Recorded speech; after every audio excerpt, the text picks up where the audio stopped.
charge. Yes, my lord. At once. For the king. Wake up to reality. Nothing ever goes as planned as this world. Thunder! Thunder! Thundercats!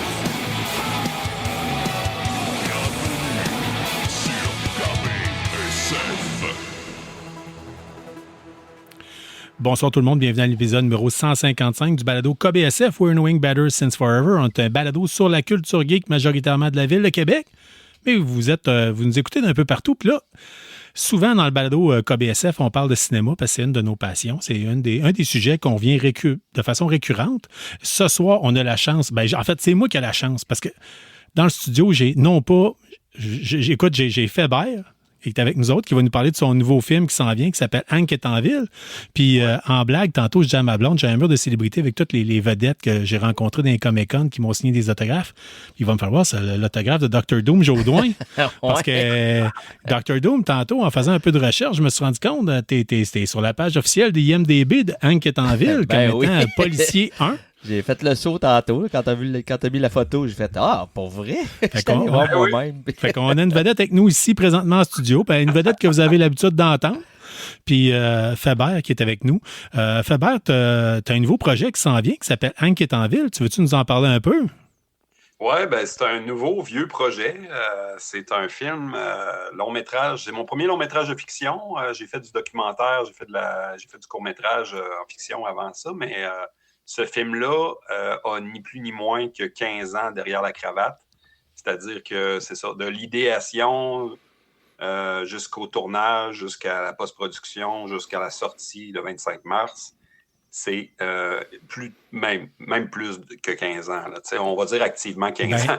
Officiellement, moi, j'ai fait un peu de recherche avant, puis j'ai vu un vieil article du Journal Voir qui disait que ça datait, l'article, je pense, datait de 2016. Puis il paraît que ton projet, que tu avais commencé à l'avoir en tête depuis 2010, fait que t'es carrément sur la track avec ton 15 ans. Hein. Oui, c'est vraiment ça. En 2010, on a vraiment commencé concrètement. C'est sûr que l'idée du film germait à peu près dans 2008-2009 dans ce bout-là. Mais en 2010, j'avais une pensée magique que ce film-là allait se faire un peu, pas tout seul, parce que je suis un travaillant et je sais ce que ça implique, mais oui, en 2010, j'ai comme écrit un bout de scénario. J'ai été voir Roy Dupuis, j'ai été voir plein des acteurs, là, parce que je restais à Montréal dans ce temps-là. Non, j'étais revenu, mais en tout cas, j'ai resté à Montréal quelques années, ce qui fait que on dirait que le complexe d'approcher des vedettes, entre guillemets, je l'avais plus, ça. T'sais. Fait que je me disais, regarde, on va essayer, puis tout ça. Fait que j'avais approché un line-up là, vraiment intéressant pour le film, puis avec quasiment rien, avec un scénario, en tout cas, bref. Fait que tout ça pour dire que ça a commencé là, puis c'est ça, je veux dire, on est 15 ans plus tard, puis il y a eu, je veux dire, je pourrais écrire un roman juste sur la façon que le film s'est fait, sur tous les écueils, sur toutes les difficultés qu'il y a eu dans ce film-là. En même temps, autant des difficultés, parce que justement, je parlais du line-up de tantôt, et les autres, ils ont tous sacré le camp du projet à un certain moment donné, mais tous les miracles qu'il y a eu aussi, c'est fou, là. C'est fou à quel point j'ai été chanceux aussi dans ma malchance. Puis, fait que c'est ça. Puis c'est un film que je peux pas juste le voir comme un nouveau film, parce que c'est un film que, tu sais, si j'avais à écrire ce film-là présentement, ça serait peut-être pas la même approche, ça serait peut-être pas la même chose. Il y a eu le temps de maturer comme un bon vin, d'une certaine manière. Mais en même temps, c'est comme si, moi, je le vois avec un recul, c'est un ancien projet. Je suis déjà dans d'autres projets dans ma tête, puis bientôt aussi, éventuellement. Mais ce qui est capoté, là, c'est que je l'aime, ce film-là, encore. Je le regarde, je l'ai vu 1 million de fois. J'ai travaillé fort là-dessus. Mes deux gars, mes ados, ils ont calculé mes heures juste pour le fun. Hey, tu voulais-tu vraiment le savoir? Voulez-vous vraiment le savoir? Oui, moi, je suis curieux. Je pense que si vous êtes bon en mathématiques, là, vous allez voir que je ne suis pas payé cher de l'heure, mais je pense que c'était 25 000 heures. Là, OK. Ben, à considérer que, mettons, par 15 heures semaine, pendant 15 ans. Pendant 15 ans, ouais. Puis il y a des semaines, c'était beaucoup plus, hein? Il y a des semaines, c'était beaucoup plus. Ouais, vraiment. Il y a d'autres semaines que c'était... Mais ça n'a jamais bien été en bas depuis... En tout cas, non, depuis 2016, vraiment activement plus. Là, que ça a été parce que... Bon, bref. J'ai même fait un album de musique parce que je suis aussi autant oui. Puis dans le film, il y a des chansons que j'ai composées. Puis au début, c'était comme pour m'amuser. Puis en même temps, je me disais, les chansons qu'il y a là-dedans, si j'ai les droits d'auteur, ça va coûter moins cher. Puis en même temps, mais c'est commercialisable, là, je ne sais pas comment on va dire, mais en tout cas, c'est que je pouvais faire en sorte que... Je me suis tapé un trip, j'ai fait un album, puis ces tunes-là, c'est en 2016, ce qui fait que ça fait quasiment 10 ans, tu sais. Puis ces tunes-là, on jouait à la radio, ils ont circulé, puis tout ça, ce qui fait que les tunes du film, avant même que le film soit sorti, ben les gens les ont entendus en quelque part.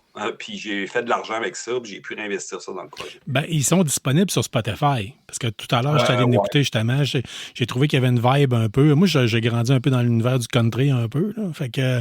Puis il veut pas avec le nom Hank est en ville, ça me fait tout de suite penser à Hank Williams. Puis j'imagine. Oui. Ben oui, il y a une référence, c'est clair. C'est ça, il va falloir voir le film pour ça. Mais concrètement, moi, je suis un peu tombé par hasard dans cet univers-là, parce que chez nous, il n'y avait aucune musique country, il y avait rien de ça.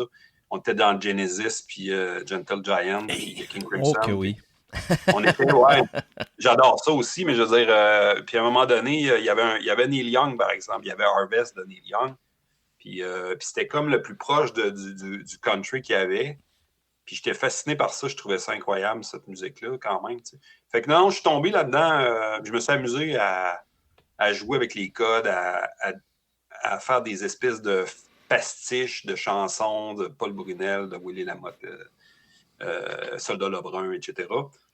Puis c'est ça, c'est quelque chose de très roots, là, de très, comment je peux dire, c'est nos racines, d'une certaine manière. Ça a toujours été régional, cette musique-là, ça passait pas ces grosses radios puis tout ça. Fait que, non, il y avait quelque chose de vraiment le fun dans l'exercice de créer un album.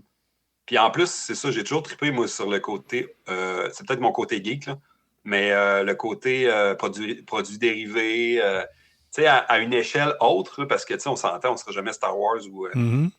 mais le fait d'avoir un album, d'avoir quelque chose qui est comme une espèce de lien entre un projet puis un autre, puis ça, j'ai toujours trouvé ça le fun, faire ça. Puis, tu sais, moi, je m'exprime par la musique beaucoup. C'est comme quand j'ai de quoi à sortir ou émotivement, ou je prends ma guitare, puis là, je sors des trucs, puis fait que les tunes me venaient. Tu sais, quand j'écrivais le scénario, Ghislain, il aurait besoin d'une tune. Bon, ben, je songe à toi, chérie.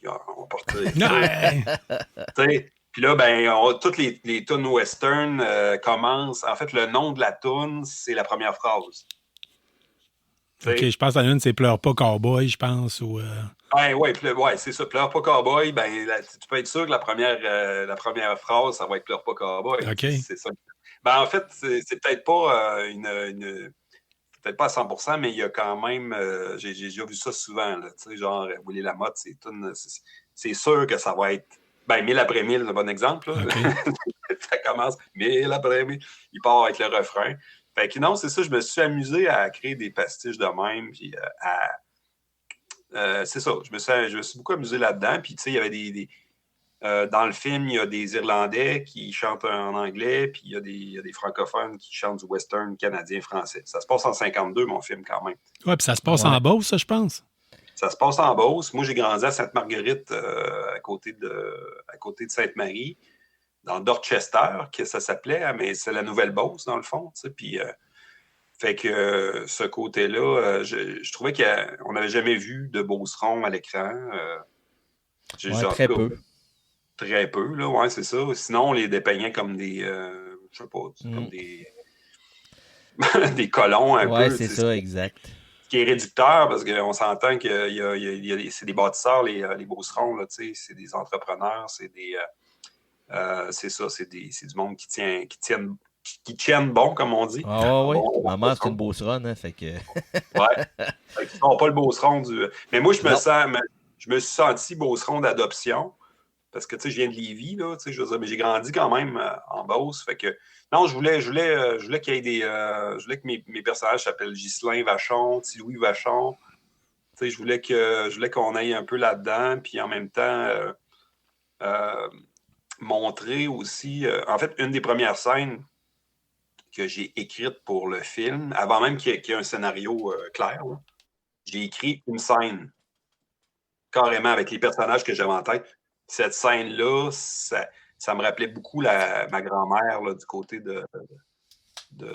en fait, de mon beau-père, parce que bon... mais c'était un peu c'était un peu ça, là, tu sais, la maison familiale, ancestrale, tu rentres dans la maison, puis bon, le chien, il y a encore un porc-épic il a joué avec un porc-épic, puis là, bon, il faudrait bien faire de quoi avec ça. Tu sais, il y avait comme... fait que cette scène-là est dans le film. Okay. C'est la seule scène qui est originale, là. Le reste, c'est tout... mais ça, c'est dans le film quand même. Puis on m'a dit, d'ailleurs, c'est ça, vous allez voir, si vous voyez le film, on s'est ostiné beaucoup avec l'équipe à savoir si la scène du chien, là, je dis pas de détails, mais la scène du chien, on la garde-tu ou on la garde pas? Ouais. C'était 10 contre 1 qu'il fallait se débarrasser de cette scène-là.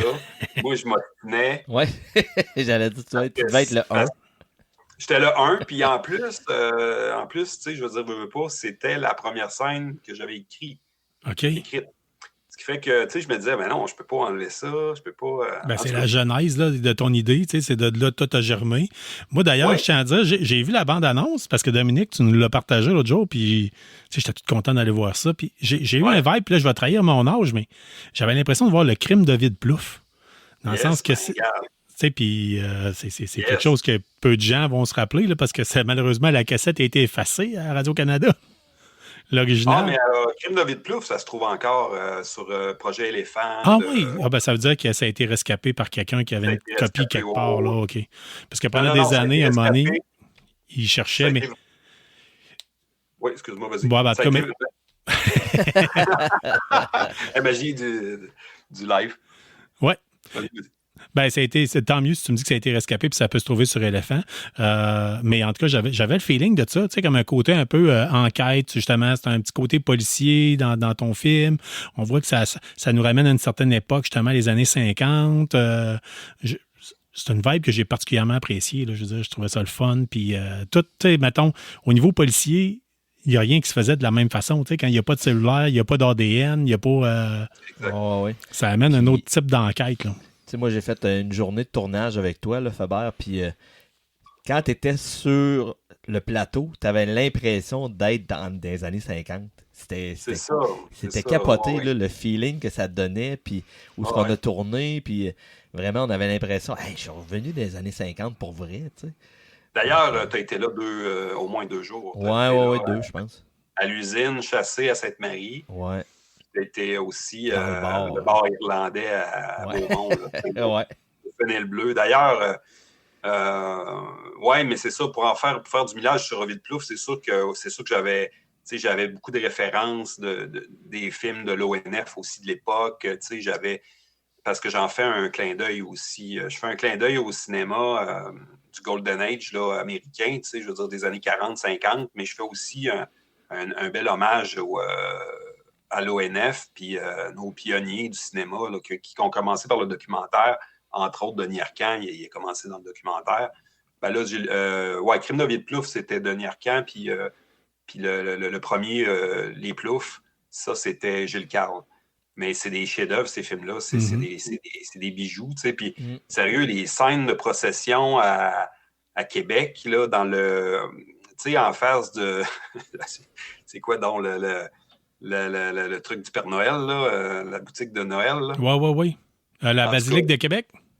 C'est la basilique, c'est en face de la basilique, exact. Hey, c'est plate, hein, que j'ai pas la basilique, mais j'ai la référence c'est tout à fait normal. C'est épouvantable. Mais tout ça pour dire que il y a une scène là-dedans, dans ce film-là, c'est fou, là. C'est fou, là, le nombre de monde qui a participé à ça. Il y avait une foule immense. Il y a des scènes de baseball aussi avec les curés qui jouent au baseball.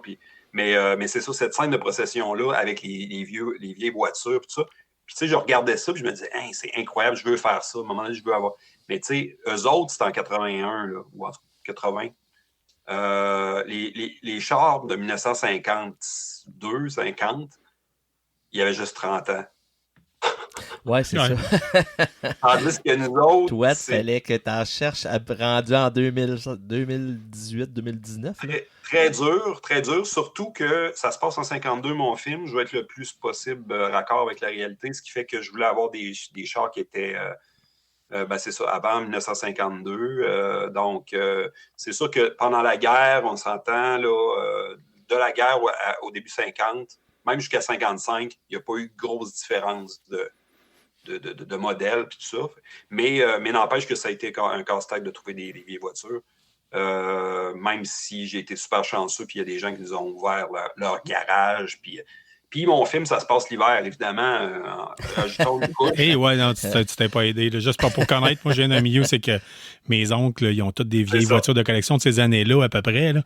Puis je me dis, tu vas leur dire, OK, pas de trouble, on enregistre l'été, Cormoran, oui, parfait, on trouve ça le fun. Mais sortir le char l'hiver, OK, là, tu t'amènes un autre concept. Effectivement, tu t'es pas donné de chance ben. Non, mais en même temps, tu sais, je veux dire, au départ, c'est ça qui est fou aussi, c'est que le film était un western au départ. Puis c'est devenu assez rapidement un film policier, donc un film noir, tu sais. Film noir, on fait référence aux films de détective des années 50, 40. Tu sais, Humphrey Bogart, c'était le type là, du détective avec un mal-être, puis tu sais, la femme fatale, tout ça. Mais fait que je suis un peu allé là-dedans, mais pour me rendre compte que le western puis le film noir, ça a beaucoup de ramifications. Ça a beaucoup de... C'est une filiation, dans le fond, parce que c'est ça. Les personnages sont assez typés, puis ça ressemble pas mal. Il y a souvent le barman dans les films noirs qui a des renseignements croustillants. Puis dans les westerns, c'est un peu ça aussi. Puis... mais c'est ça, la base était très western parce que ça se passe dans un village, fait qu'on a troqué le cheval pour des chars des années 50, puis fait que c'est ça, mais ça a été, c'est fou raide, c'est tellement le fun. Je referais juste des films dans ces années-là parce que c'est tellement riche, un peu comme tu disais tantôt. Oui. Il faut qu'on voit le gars au téléphone, il faut qu'on le voit ouvrir la porte. T'sais, on prend le temps de faire les choses. T'sais. Il rentre quelque part, le détective. Il faut qu'il reste quelques jours là, pour peut-être avoir des informations. Il n'a pas juste à checker sur son cell puis dire bon, OK, j'ai tout ce gars-là. Puis...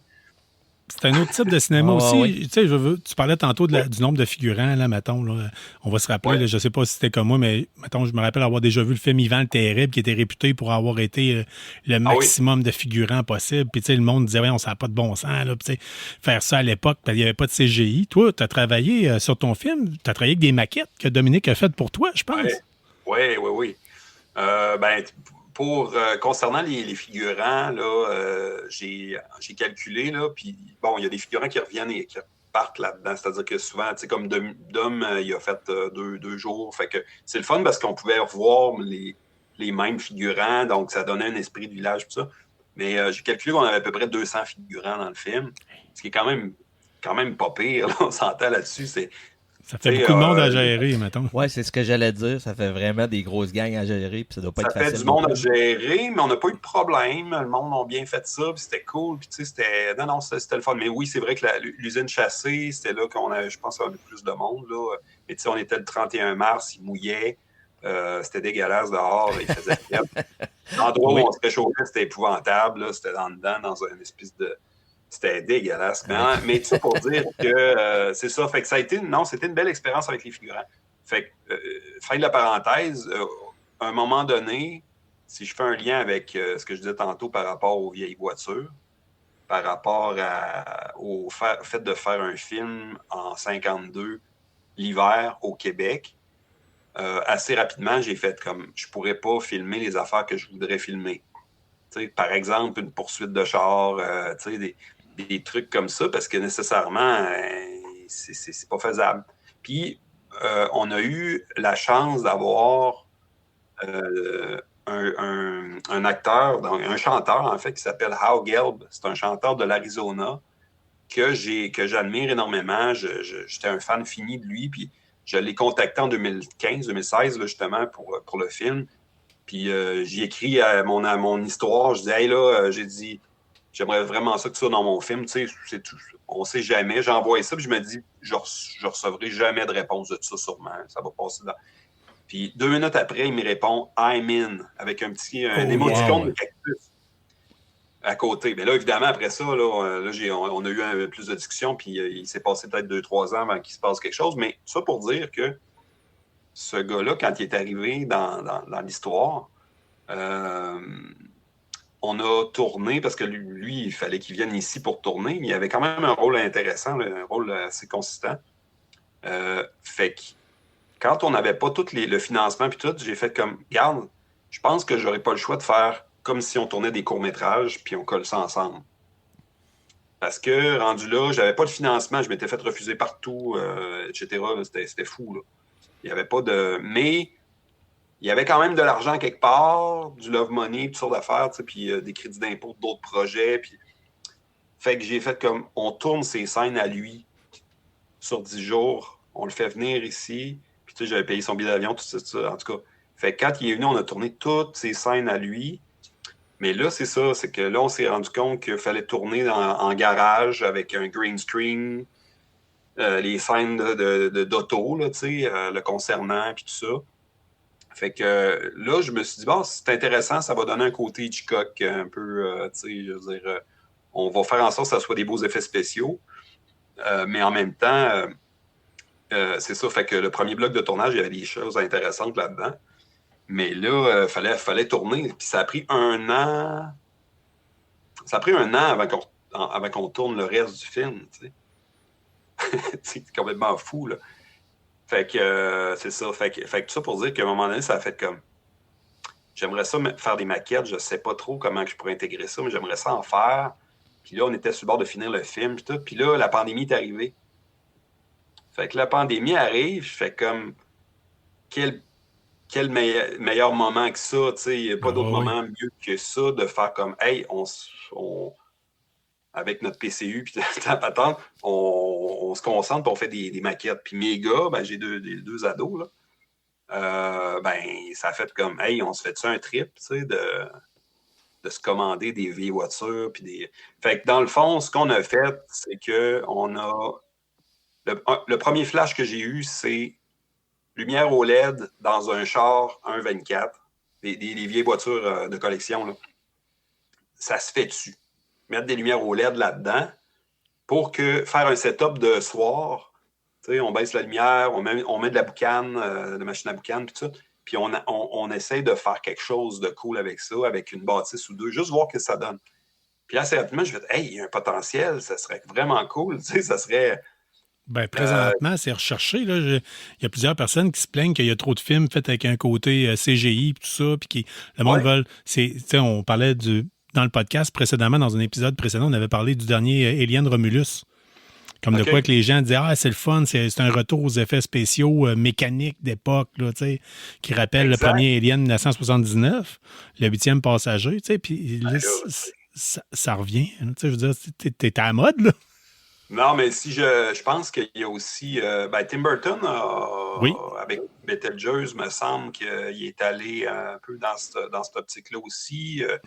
Je pense que c'est pas juste les vieux de la vieille non plus qui vont vouloir explorer ça. C'est sûr que c'est trippant, là, tourner du miniature, là, mais c'est quand même complexe, t'sais. Fait que là, où Dom est arrivé Dom il est arrivé dans un moment où, à un moment donné, je fais comme... j'ai pas la... comment je pourrais la dextérité. Je suis pas un manuel, moi, de base, là, je suis bon en dessin, je suis bon, mais je suis pas le plus cartésien non plus. Puis, à un moment donné, je me suis rendu compte assez rapidement que j'étais limité dans ma façon de travailler. Puis, j'avais décidé de travailler des 1.24. Je sais pas si vous savez. C'est assez gros comme échelle, oui. C'est gros comme échelle quand tu considères que, je sais pas, tu voudrais faire un village en échelle comparative à ça, là. Ça n'a aucun sens. Ce qui fait que j'ai fait quand même un des plus gros setups de fou dans mon C'était malade. Ouais, j'ai vu une photo passer, puis j'étais comme, wow, tu sais, moi, je joue à des jeux de miniatures, là, tu sais, Warhammer, puis Fallout, puis j'étais comme, oh my God. C'est-tu la photo où je suis en bédaine? Je pense que oui, je pense que oui. Bon, ben ça, c'est même pas du 1,24, c'est du 1,48 à peu près, je dirais, peut-être. 1,48. Ouais, ça doit être du 1,48.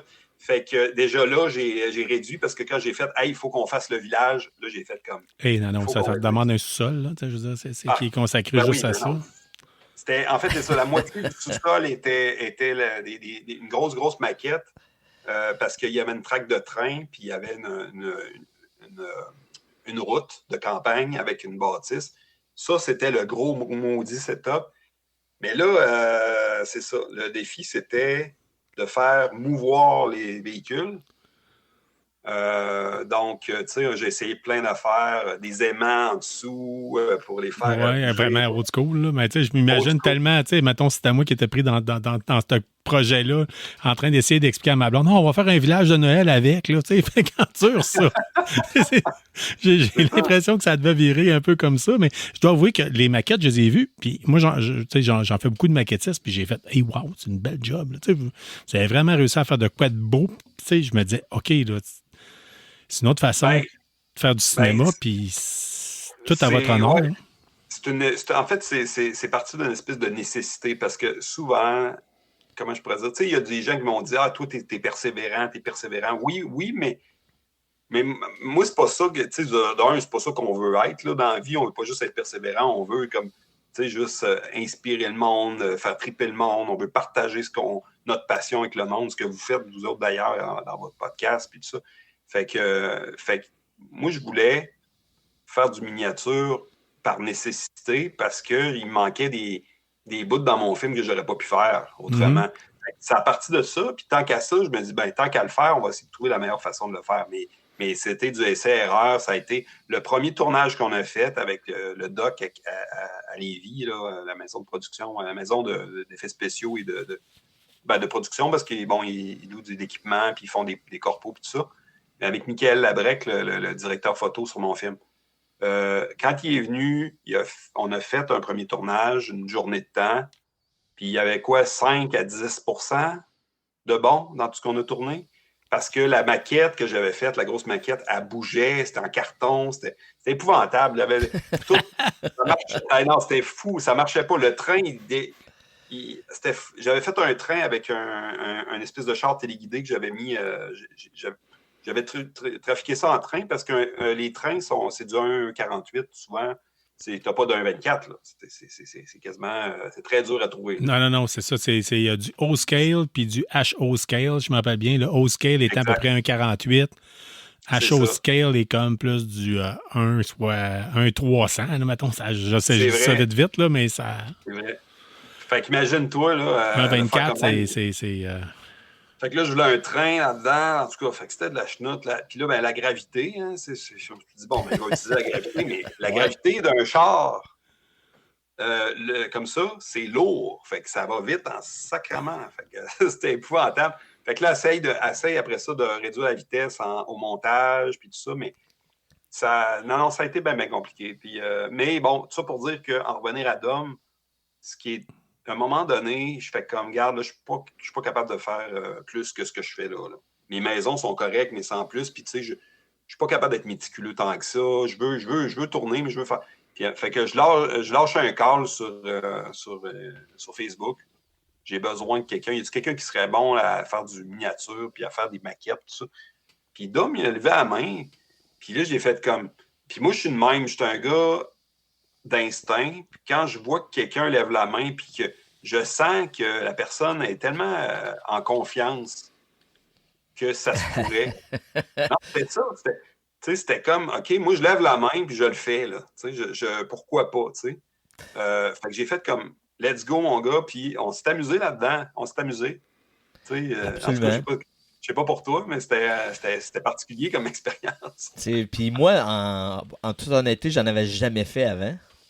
Je me suis lancé là-dedans, je dis, j'essaye plein de projets, puis les projets que je commence, habituellement, je réalise bien. Puis je dis, moi, je suis quelqu'un de très artistique.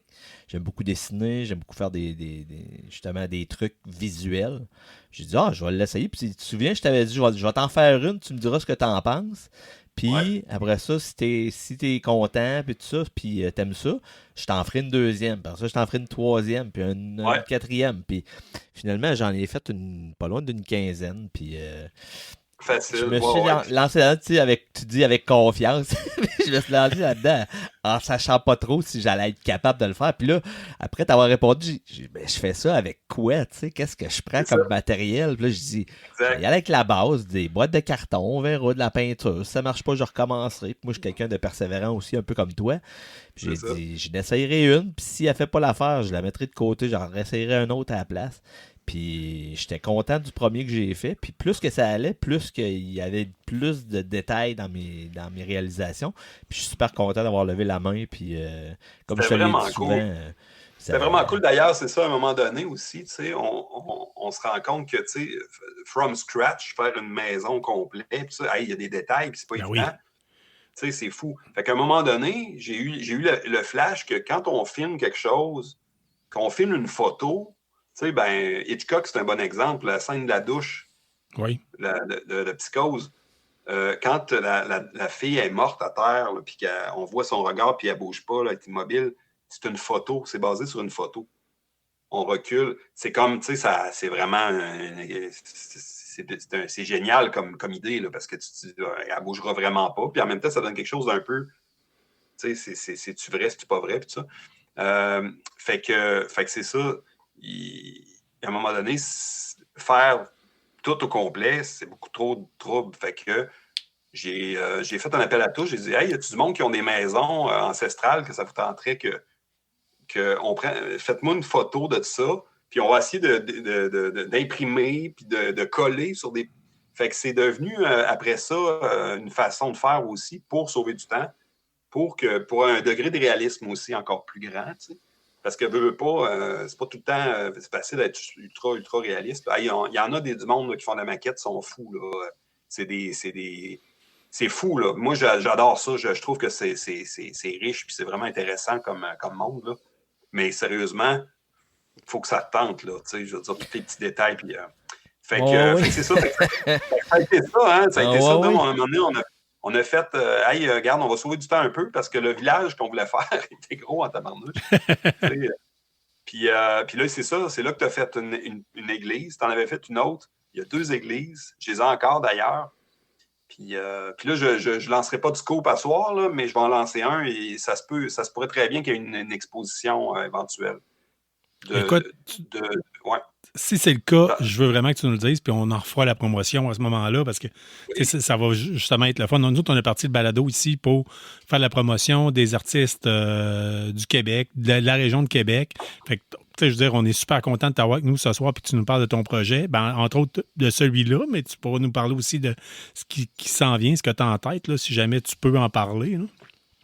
Certainement. Si je te demande de choisir entre tes 2 passions, qui semblent être la musique et le cinéma, y en a-t-il une qui prend la première place puis l'autre la deuxième, ou c'est ex aequo? Ben, en fait, c'est indissociable parce que, tu sais, je veux dire, je veux pas, le fait que je compose ma musique, que tu sais, c'est comme...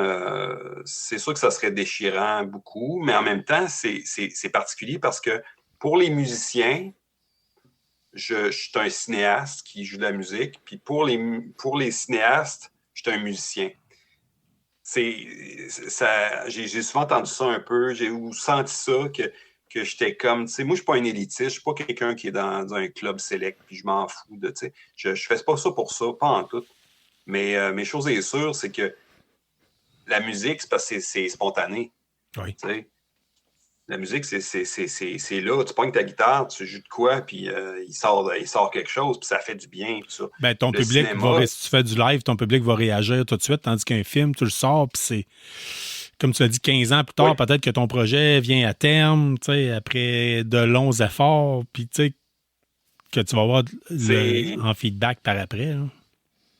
Oui, puis tu sais, non, puis c'est plusieurs étapes. Tu sais, c'est intéressant, mais c'est beaucoup d'étapes, là, faire un film. Tu sais, faire un album de musique, c'est beaucoup moins compliqué. C'est 10 fois moins compliqué parce que nécessairement, il y a juste la musique, il y a il y a beaucoup de choses autour, mais là, tu sais, juste mon film, ça fait des mois. Moi, ça fait 3 mois que j'ai tout bloqué, mais je prends plus de contrat, je prends plus rien parce que je me suis dit, là, il faut le finir, le film. Mm-hmm.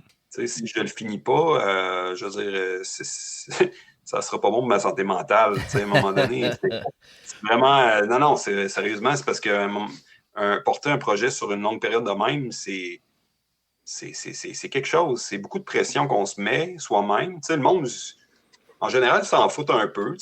Puis là-dedans, il y en a qui décrochent. Il y en a qui ont fait des gageures, sûrement que je ne réussirais pas à le faire, à finir le film. Non, mais ce que je veux dire, c'est qu'à un moment donné... Moi, je te lève mon chapeau, là. Je veux dire, je serais pas capable de faire ce que tu fais. Je veux dire, honnêtement, là, ça serait. Moi, c'est difficile à croire, là, mais je suis tellement botcheux dans la vie que ça serait pire qu'Ed Wood. Tu comprends? Ça serait. Puis je n'aurais jamais cru que ça serait possible de dire ça, là. Pour ceux qui ne savent pas, c'est quoi? C'est qui Ed Wood, en fait? Là? C'est le pire réalisateur jamais connu à ce jour qui a réalisé tant qu'à moi, c'est un chef-d'œuvre, là, tellement que c'est mauvais. Plan 9 from Outer Space, qui parle de vampires extraterrestres qui viennent essayer de débarquer. C'est la 9e tentative des vampires extraterrestres pour conquérir la Terre. Fait que, non, écoute, c'est pour ça que je te dis, là, je ne serais pas capable de faire le travail que tu as fait, puis toute l'énergie que tu as mis sur ce projet-là. Là, vraiment, tu sais, je trouve ça le fun de voir que ton projet vient à terme après tant d'années d'efforts. Là. Vas-y, je vais te poser une question après. Ed Wood, je veux juste faire du millage là-dessus. Ed Wood, quand tu le regardes, le gars, c'était un avant-gardiste à l'époque. C'était un gars qui lâchait pas non plus. Puis, il a fait des affaires avant-gardistes, là. Glenn Orglanda, puis lui, il était travesti, puis tout ça. Puis, mais, ce que je veux dire par là, c'est que, il a quand même fait ses affaires, même si c'était tout croche, puis il prenait n'importe quoi, puis il se foutait des détails. C'est fou, pareil, mais c'est ça, ce côté artisanal-là, c'est pour ça que j'ai réussi à le faire, le film, parce que je suis un gars qui voit ça, qui voit le cinéma comme une sculpture un peu, qui voit, on va faire un petit bout de là, OK, parfait, tu reprends du recul, tu fais comme... le film, j'ai pu le forger à ma manière. J'ai fait un film qui, au final, parce que les institutions, là, Sodec, Téléfilm, Némit, là, ils font juste essayer de dénaturer ton projet pour le rendre dans un cadre puis dans un moule pour que... Fait que, tu sais, à un moment donné, moi, à force de refus puis tout ça, j'ai fait comme de la merde. On va faire le film que je veux, puis il prendra le temps qu'il prendra, tu sais. Mais c'est sûr que, bon, je m'attendais jamais que ça soit aussi long que ça. Mais on dirait que la pandémie a fait un espèce de vacuum aussi on dirait que, tu sais, il s'est passé du temps, mais on dirait qu'on a perdu des années, tu sais. Les enfants le voient plus que nous autres, peut-être, là. Moi, mes 2 gars m'ont dit ça à un moment donné. Ils ont dit, papa, on dirait qu'on a perdu 2 ans de notre vie, tu sais.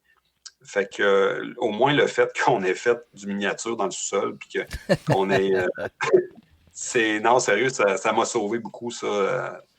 Ça me gardait occupé, moi aussi, là. Moi, j'embarque dans le projet n'importe quand. Si tu as besoin d'autres maquettes, j'embarque avec Dr. Doom ici, puis on va te faire ça.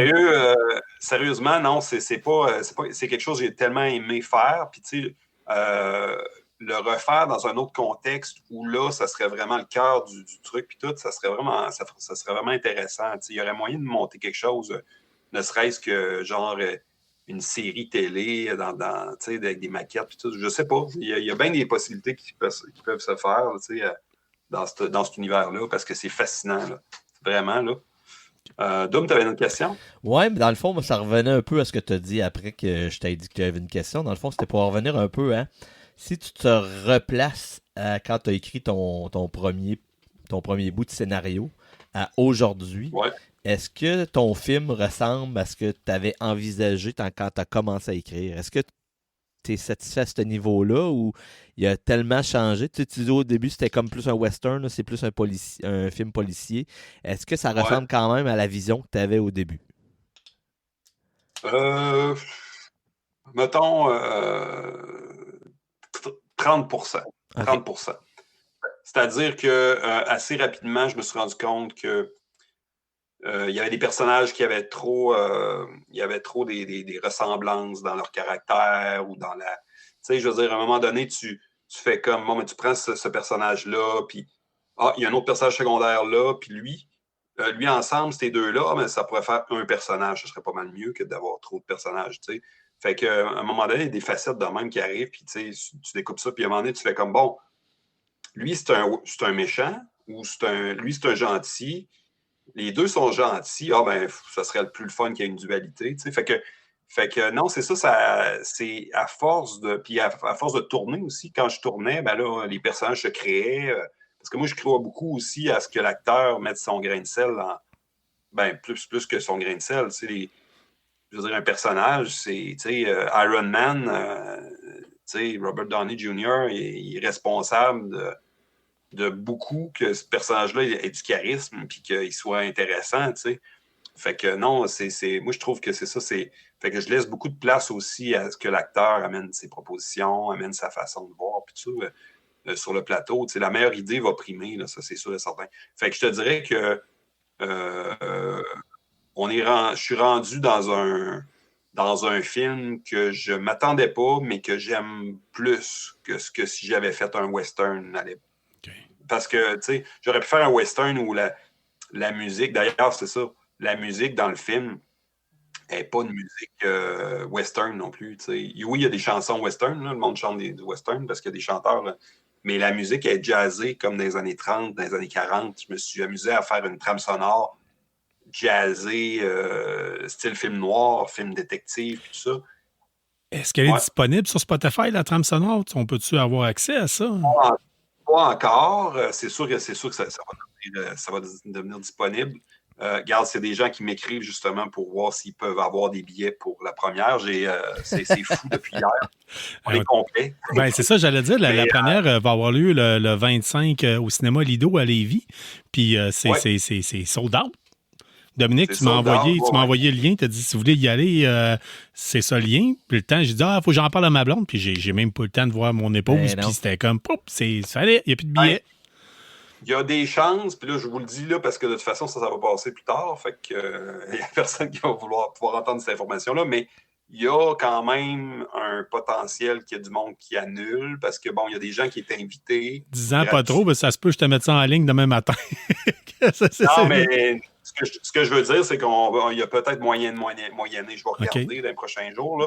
Mais tu sais, je sais que, tu sais, on a invité des gens. Il y a des gens qui ne peuvent pas, c'est un mardi soir, etc. Tu sais, on voulait se baquer pour être sûr d'avoir notre monde, mais tu sais, il y a 293 places. Puis à date, on va fouler la place, là, solide. Là, ben, c'est encourageant pour le cinéma québécois, puis entre autres pour ton projet. Là, je veux dire, c'est vraiment le fun de voir que l'essor est là, l'ampleur est là. Il y a un happening qui est en train de se créer alentour de ton film. Là, je veux dire, mais en fait, selon moi, c'est pour toi, c'est plus qu'un film. C'est un projet de longue carrière. Je veux dire, c'est la musique, c'est tout ça. C'est tout t'as touché à plein de sphères. Fait que. Ah non, oui, puis tu sais, comment je pourrais dire, si on veut faire vivre l'art en général, malgré le peu d'argent qu'on a, il faut créer l'événement. Il faut créer un événement rassembleur. Il faut qu'on intéresse les gens à sortir de leur maison, de leur salon, parce que c'est bien beau écouter des films à la maison. Puis, tu sais, moi, j'aime beaucoup ça aussi. Là. Je peux aller me faire un sandwich ou, tu sais, je veux dire, bien des affaires, tu peux te prendre le temps que tu veux. Puis mais être prisonnier, dans le bon sens, avec une gang, à vivre un moment qui est unique là, qui se passe là, je veux dire, c'est dur à battre, là, on dit. C'est comme aller voir un show, tu sais, je veux dire. Fait que non, l'événement va toujours rester. Ouais, il y a un côté contagieux, tu sais, à écouter un film en groupe, là, veux pas, là, tu sais, t'es dans la même salle, l'autre personne à côté de toi rit, tu sais, t'as bien plus de facilité à embarquer dans le mood, fait que c'est un happening qui doit pas disparaître, là, je veux dire, l'industrie du cinéma doit rester, là. C'est sûr, puis je pense, oui, c'est sûr que ça va rester, selon moi, c'est un peu comme, tu sais, c'est comme les séries, bon, ça la cote beaucoup, les séries télé et tout ça, mais ça reste que, moi, je trouve, c'est personnel, mais tu sais, au bout de la 3e, 4e saison, tu sais, à un moment donné, on a compris, là, tu sais, je veux dire, puis, tu sais, moi, un film, pourquoi un film, on le regarde, je vais vous donner un exemple, je sais pas, moi, Un prince à New York, c'est un classique. Oui. Un prince à New York. Est-ce qu'un de vous deux est tanné d'écouter ce film-là, tu sais, dans le sens... Non, pas du tout. Je dois avouer, c'est un plaisir coupable. Là. Je peux pas te dire, non, c'est Eddie Murphy à son meilleur. Je veux dire, c'est pas un chef-d'œuvre dans l'optique, dans le sens ça va gagner des prix. C'est pas fait pour ça. C'est juste un divertissement, mais tellement bien fait, tellement avec tout ce qui peut se faire d'authenticité, de joke. C'est malade, là, c'est vraiment. Puis c'est ça. Fait que ça reste que le film, c'est ça. Moi, j'oublie, je regarde un film, j'oublie l'histoire. C'est sûr qu'il y en a que j'ai tellement vu que, À l'ombre de Shawshank, qui est un des meilleurs films que j'ai jamais vu de ma vie. Ce film-là, quand il est sorti en même temps que Forrest Gump. Il n'y a pas un chat qui est allé le voir. Et écoute, j'ai goût justement parce qu'on a un spécial nostalgie qui s'en vient sur les années 90, puis on a demandé aux auditeurs le meilleur film des années 90. Puis, à t'entendre, là, je dois conclure que toi, c'est À l'ombre de Shawshank, là, j'imagine, là, qui est ton... Ben, c'est dur parce que dans les années 90, il y a eu des méchants bons films. Oui. Je veux dire, mettons, je pourrais mettre Pulp Fiction, puis je pourrais mettre aussi, c'est ça, À l'ombre de Shawshank, c'est sûr. Je pourrais mettre... ça dépend de la période, c'est tellement vaste, je veux dire... Pulp Fiction est sorti souvent dans des réponses des auditeurs, ouais, vraiment. On a de tout, là. Impardonnable de Clint Eastwood. Ah, oui. C'est son grand retour en 92 avec Morgan Freeman puis Gene Hackman qu'on a perdu récemment, malheureusement, à 95 ans. Mais, c'est fou, là, je veux dire... non, il y a plein de films incroyables dans les années 80, dans toutes les décennies, sincèrement. Ouais. C'est sûr que maintenant, je pense qu'on a l'impression que ça s'essouffle, mais c'est comme n'importe quoi. C'est comme, quand on est trop proche de quelque chose, on le voit moins. Ouais. Mais moi, c'est sûr que je suis beaucoup dans la nostalgie. J'ai écouté beaucoup de films noirs des années 50, tout ça, évidemment, pour m'inspirer pour le film. Ma blonde, c'est une fan finie des films des années 50, 40, tout ça. Il y a comme quelque chose de... je sais pas. Il y a quelque chose qui me fascine. Par ça, les films d'époque, j'aime beaucoup. Comme moi, écrire un film qui se passe aujourd'hui, ChatGPT, peux-tu me dire... Hey, voyons, non, c'est pas pareil. Non. La première affaire que je ferais, c'est scraper. Il faut que la personne échappe son téléphone et qu'il y ait un truc qui passe dessus. Sinon, il n'y a pas de film. J'ai le goût de t'entendre parce que tu as soulevé t'as amené un sujet, puis tu m'amènes à une question ultime.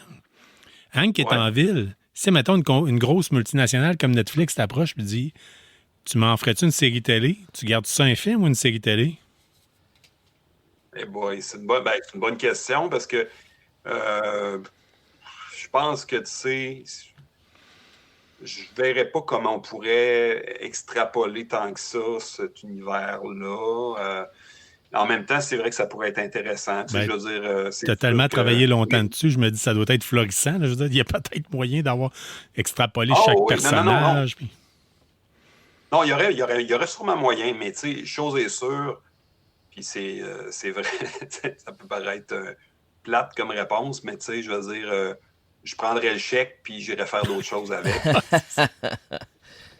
Non, mais rendu là, c'est ça. C'est pas pour me prostituer, mais pour faire comme, OK, vous avez le droit de faire bien des affaires, mais voici mes limites. Puis mes limites ils vont être claires que, je veux dire, on va pas dénaturer la patente, tout ça.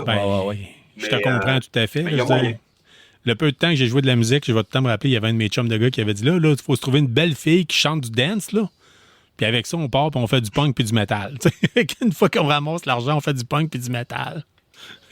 Ben oui. Non, mais c'est vrai, par exemple, il y a quelque chose, on fait jamais vraiment de l'argent avec ce qu'on aime à 100%. C'est souvent, le petit projet sur le site qu'on s'attend pas, que lui, il fait de l'argent. Puis là, mais c'est ça, c'est des vases communicants. Moi, je fais des droits d'auteur. Je réinvestis ça dans mes projets. On fait circuler l'argent, mais on fait circuler la création aussi.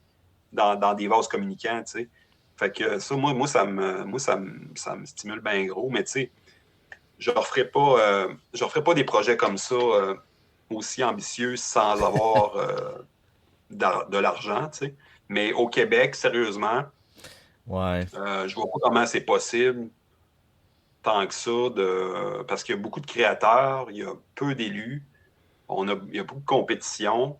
Présentement, je suis un homme blanc à abattre, hétérosexuel. Non, mais c'est... Puis ça, je le dis de toute façon, c'est pas pour critiquer nécessairement...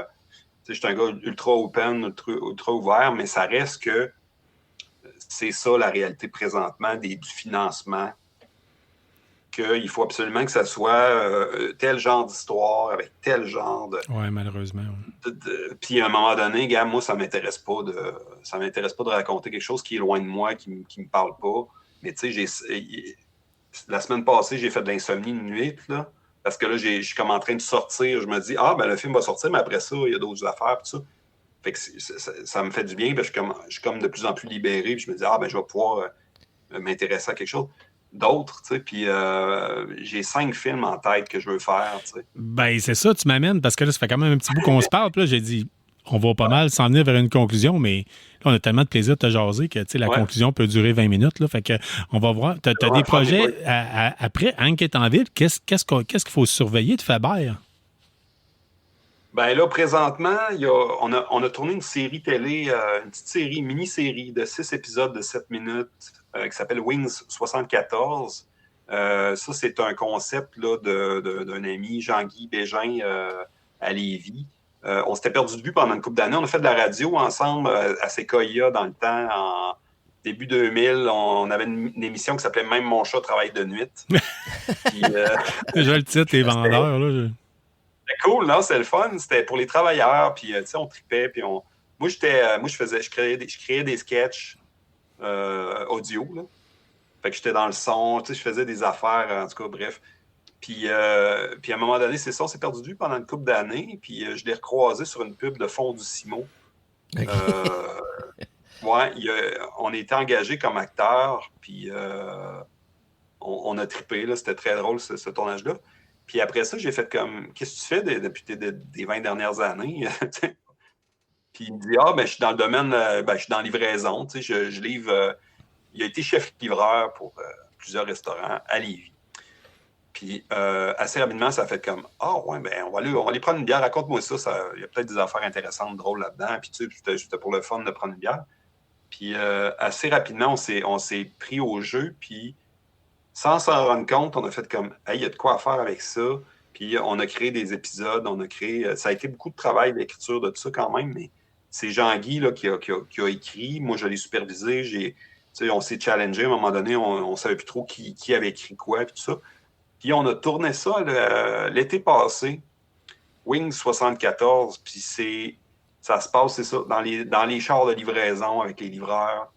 Puis il y a du drame, il y a de la comédie. Wow.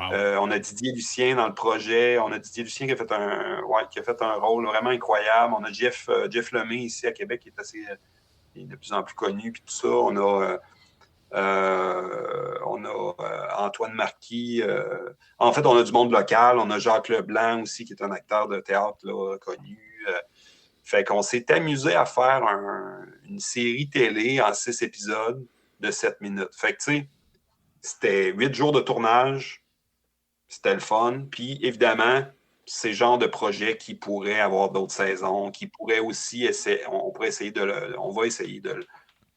l'exporter ou de créer quelque chose. Tu sais, si une plateforme pouvait nous l'acheter puis faire en sorte qu'on... Fait que, oui, ça, j'ai voulu goûter à ça. J'ai voulu me sortir de Hank aussi de cette manière-là, en me disant... Peut-être que ça va être moins compliqué, mais finalement, c'est aussi compliqué.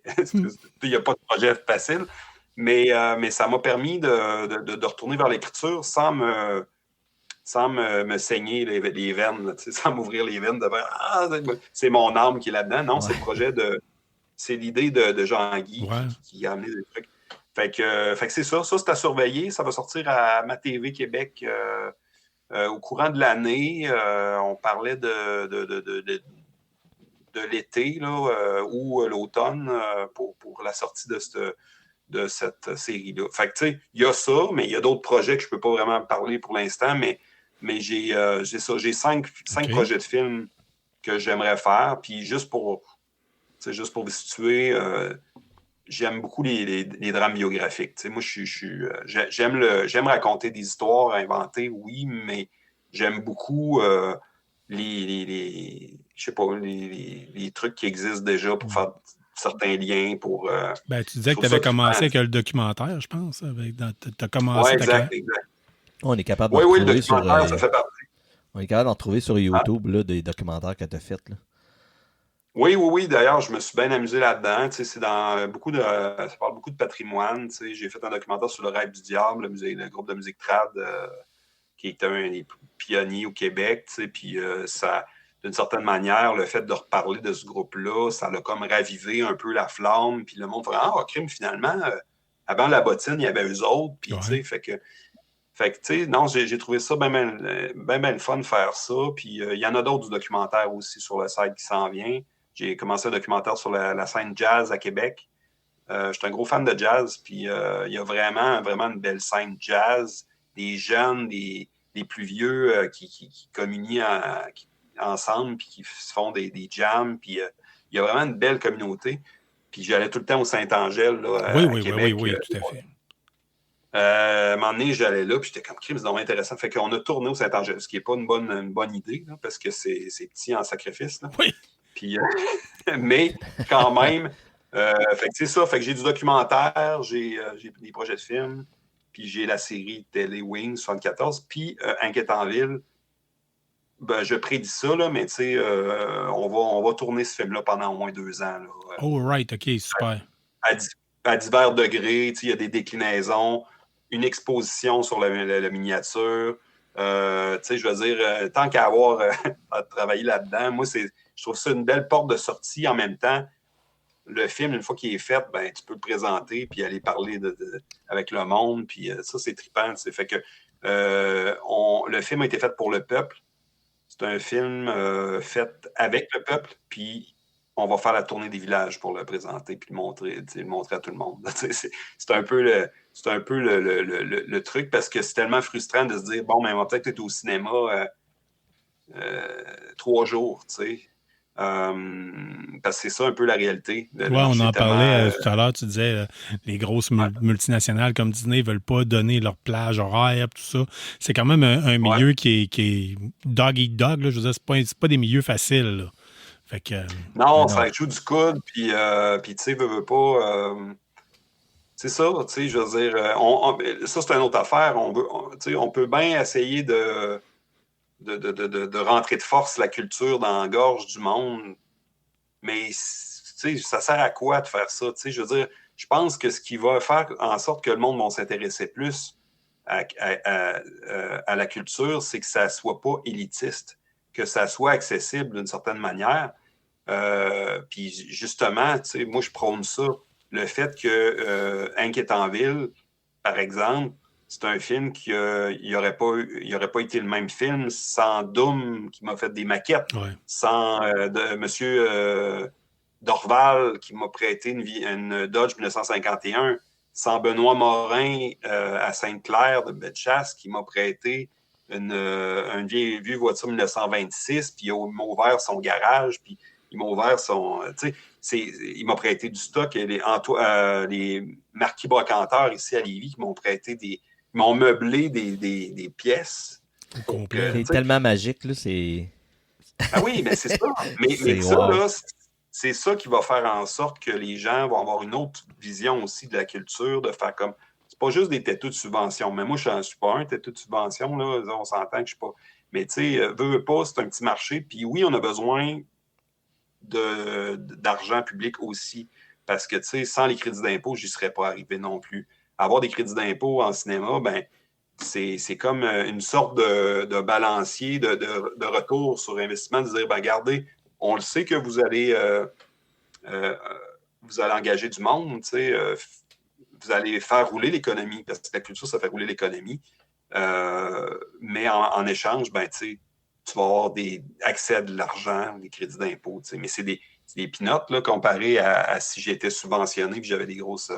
mais tu sais, quand même, j'ai pu réussir à faire ce film-là, entre autres. Puis là, je commence à comprendre comment que ça fonctionne aussi. Après 15 ans.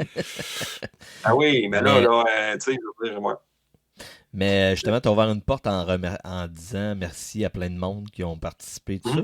Mais je voulais peut-être te donner l'opportunité peut-être de remercier les personnes qui ont été importantes pour toi dans le film. Là.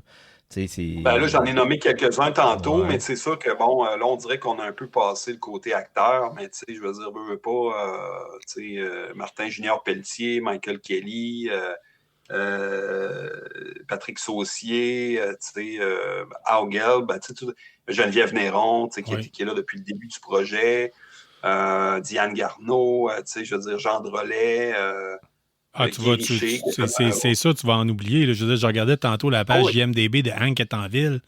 C'est pas le monde qui manque. Puis tu disais qu'il y a au moins 200 figurants qui ont participé à ça. Fait que c'est un beau projet qui arrive à échéance. Fait que tout le monde, on tient à le dire. Hank est en ville, ça sort l'avant-première a lieu le 25 mars, c'est-à-dire dans une semaine ou deux à peu près. Ouais, deux. Dans la ville des jeans, comme dirait un autre podcast. À Lévis, la ville des jeans. Levis Beach, moi j'appelle ça. Levis Beach. Fait que Hank est en ville. Écoute, Faber, un gros merci de ta participation. On encourage tous les auditeurs d'aller écouter le film directement en salle. Faites vivre le cinéma québécois. Hein? Absolument. C'est vraiment important. Oui, parce que c'est l'expérience, c'est ça, c'est l'événement. Puis je veux remercier Mélanie Lalande qui était dans mon projet. Oui, absolument. Mélanie Lalande, ça a été mon adjointe pendant toutes ces années-là. Puis je l'ai vu c'est une adjointe virtuelle qui reste en Ontario. Je l'ai vue une fois seulement en 10 ans. On va se revoir à la première le 25. Oui. Il va y avoir des larmes. Il va y avoir des larmes pour comment on dit ça? En tout cas, ça va brailler sur un moyen temps, puis ça va être un beau moment en même temps. Écoute, Faber, je te remercie encore. Fait qu'on encourage tout le monde à aller voir ça. Puis surtout, tu ne te gênes pas. Hein? Dès que tu as un nouveau projet qui sort ou que tu as déjà une idée ou quoi que ce soit, tu nous le dis, puis on va en faire la promotion. Ça va nous faire extrêmement plaisir de faire ça pour toi. Puis pour tous les gens qui ont travaillé dans tes projets. Super, merci infiniment de l'invitation. Puis sérieux, c'était une belle petite discussion qui me sort du montage. De mes derniers préparatifs. Oui, c'est ça. Exact. Bon. Fait que merci beaucoup. Merci beaucoup, mon ami. Au revoir. Yes. Merci d'avoir été des nôtres pour cet épisode de KBSF. On espère que vous avez apprécié. Si c'est le cas, abonnez-vous, écrivez-nous un avis sur votre plateforme de balado-diffusion préférée ou parlez-en à un ami. N'hésitez pas à nous suggérer des sujets de discussion ou nous faire part de vos idées et des événements que vous organisez. N'oubliez pas notre page Facebook pour gagner des prix en répondant à nos questions de la semaine. On en profite d'ailleurs pour remercier Infini Jeux et la librairie Première Issue pour tout leur support et leurs encouragements. On vous encourage en retour d'acheter vos comics et jeux de table chez eux. Merci surtout à vous, les auditeurs, sans qui ce balado ne serait pas le même. Restez qui vous êtes, mais surtout restez geek et on se revoit dans un autre épisode.